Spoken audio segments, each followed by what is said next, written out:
Magandang araw mga mare, at eto nga na malingkin na yung partner ko at ako naman itong magluluto. Naayos ko na nga pala ito mga mare, at eto nga yung manok, nilalagyan ko ng asin or binababad ko muna sa asin para mawala yung langsa. At eto nga, ayan, niyuniwa ko na lahat yung mga kailangan. At syempre, hindi ko na ito ibibideo kung paano lutuin dahil alam naman ninyo na ito kung paano lutuin mga mare. At habang may ginagawa nga ako mga mare, ay naririnig ko yung aking anak. May instant car wash business na.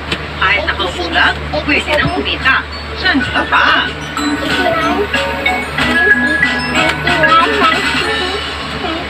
93, 94, 95, 96. Dumi-dumi naman sa sakira to.